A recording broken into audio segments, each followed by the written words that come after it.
Know that parenting takes every part of your heart and soul and seemingly more energy than we even have in a day.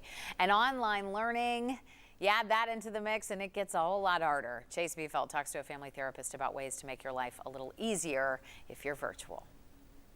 Right now, some schools in East Tennessee are doing online virtual learning. And if they're not doing that, some are looking at the potential for that in the near future. Joining me today is family therapist Allison Epperson. Thanks for joining us today, Allison.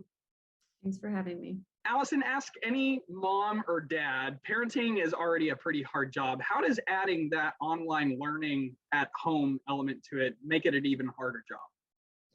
Well, it just adds one more thing to a parent's already full plate.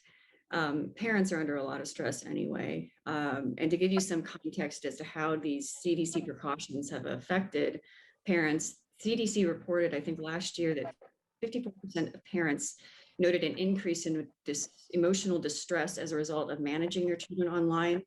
And 17% reported an increase in drug and alcohol use. That being said, what are some ways to kind of make that easier, keeping your child on track for school?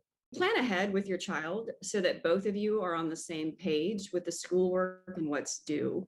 Make a schedule that the child can easily follow. So, getting them involved in the buy-in of the schedule, that's something that works. And keep up with emails and in contact with the teacher so things don't get missed. Many parents are very quick to put their child's needs before theirs, but when is it time for them to focus on practicing a little more self-care? Okay, so my advice would be don't wait until you need self-care. You need to start right now. And also include your children in the practice of self-care so that they begin to do that as well and they recognize when they need to do that. Everyone in the family needs to be taking care of themselves. Just in general, pandemic aside, just kind of a good rule of thumb is when life becomes unmanageable for you, when your strategies aren't working, that's a good time to go to therapy. Well, Allison, thank you so much for your insight. I really appreciate it.